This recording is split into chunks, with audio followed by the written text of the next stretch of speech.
अष्टम स्कंद द्वाविंश अध्याय श्री शुक उवाच हेमंत विष्णुमुख शुणी बलि कृतार्थ प्राय मणि साधु महत शेष भावे प्रसन्न मन प्रिय भावे कर अंजलि शिरे करी रोम पुलक अश्रु भरी प्रणाम करी विष्णु पादे बोले आनंद गद गदे बलिरुवाच मोहर भाग्य ए जगते दान मु देली तोर हस्ते ब्रह्मा सृष्टि रे होई जन्म केवा करिब एते कर्म भनाथ अनुग्रह तोर दिगपाळंकु अगोचर जे अबा धरे निज पद दुर्लभ लभे तोर पादम। श्री शुकवाच हेमंत विष्णु आगे कही पुत्र कलत्र संगे नेई बलि जे बसिला निश्चले गोविंद चापिले पाताले तक्षणे पाताले प्रवेश शुभिला जय जय घोष इंद्र को आनी तोष मने स्थापिले अमर भुवने अदिति कला पयोव्रत सुफल कले जगन्नाथ ए दक्षिण बाम नर गति रहिला तारार संस्कृति ए खंडिले जगत विषाद बलि को देखिले प्रह्लाद हेमंते नमी विष्णु पादे आनंदे अश्रु गद गदे प्रह्लाद वाच ए हिरण्यकश्यपु कुमर बोइले देख भाग्य मोर ए जगन्नाथंक प्रसादे ब्रह्मादि लभंती संपदे कमला वक्षस्थले बसे कटाक्षे जन दुख नाशे सर्वदा समीपे बसई प्रसादे लभि न पारई जहा न लभे वामदेव आनवा केता पाइब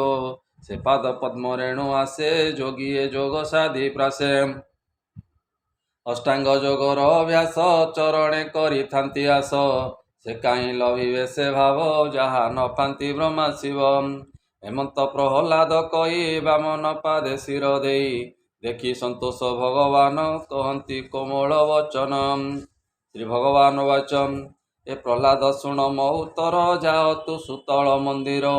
आनंदे निज पत्र तुले सुखे विहर ज्ञाति मेले मुथि विधि गपाल होई नित्य देखी मते तुई मो आह्लाद मो दर्शन आशिव कर्मर बंधन। श्री शुकवाच ए विष्णुर वचन शुणिला अनेक मते स्तुति कला तत्क्षणे मिलिला सुतले बंधु कुटुंब संग मेले एबे तु शुण परीक्षित विष्णुर अद्भुत चरित यज्ञ पुरुष रूप धरी अनल कुंडु अवतरी ए भृगुवदन चाहि रसे बोलंती स्वधर्म विश्वासे अनाई वामन चरण यज्ञ स्वरूपी नारायण यज्ञ स्वरूपी ब्रह्मादि विप्रे अछंती वेदवादी ताहाक मध्य से सौरी कहती यज्ञरु बाहारी यज्ञ पुरुष वाच तु ब्रह्मा शांतनुरु शिष्य जानतु भूत जे भविष्य आगम निगमे विख्यात मुहि देखिली विपरीत जदि संकल्प करी बळे बलि को स्थापिले निश्चले एबे ता कर्म छिद्र देखी रहिलु यज्ञता उपेक्षी ए यज्ञ न घेनी कर्म कले केमते वर्तिबु तु भले ए यज्ञ तोहर गोचर तु एबे पूर्णाहुति करम यज्ञ पुरुष मुखु शुणी भृगु अनेक स्तुति बणी बोलो ई जोड़िबे निकर पुलक आनंदे शरीरम। श्री शुकवाचम ए भोनाथ ए यज्ञ शरीर अशेष जन्म उपकारम हेमंते आज्ञा घेनी माते ध्रुव धइला दक्ष हस्ते ने आनंद करि अवधूत भृगु होइला कृत कृत्यम। श्री शुकवाचम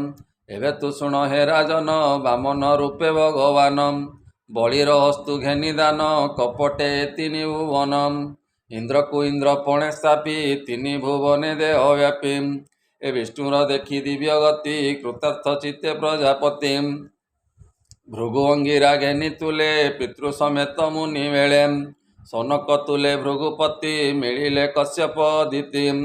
दिगपालंक मध्य आणी कल्पकुसुम गंगा पाणी वामन पदे अभिषेके सर्वसंपद मन सुखे अशेष गीत नृत्य बादे इंद्र को स्थापी इंद्र पदे सर्वसंपद संगे घेनी मंगल नाद वेद ध्वनि ब्राह्मण माने तोष मने बामने बसाई विमाने आनंदे प्रजापति बोले सकल दिगपाल तुले इंद्र वामन भुज बळे समस्त दिगपाल मेले निश्चिंते स्वर्गे से बसिला जेणु अदिति व्रत कला एबे हो परीक्षित शुण संगते घेनी देवगण बामन पादे स्तुति कले आनंदे निज पुर गले ବଳି ବାମନର ପ୍ରସ୍ତାବେ ପ୍ରଶଂସା କରି ଶୁଦ୍ଧ ଭାବେ ତୁ ଯେଣୁ ପଚାରିଲୁ ମୋତେ ବାମନ ରୂପ ତ ଗ୍ରତେ କହିଲି ଆଦି ଅନ୍ତ କରି ଯେ କଥା ଶ୍ରବଣେ ନିସ୍ତାରି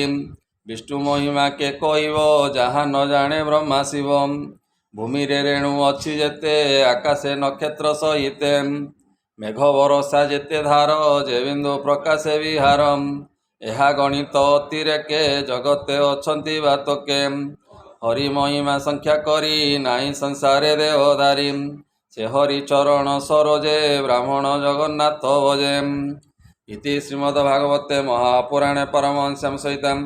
ବୈଶିକ୍ୟାଂ ଅଷ୍ଟମ ସ୍କନ୍ଧେ ବଳି ପାତାଳ ଗମନେ ନାମ ଦ୍ୱାବିଂଶ ଅଧ୍ୟାୟ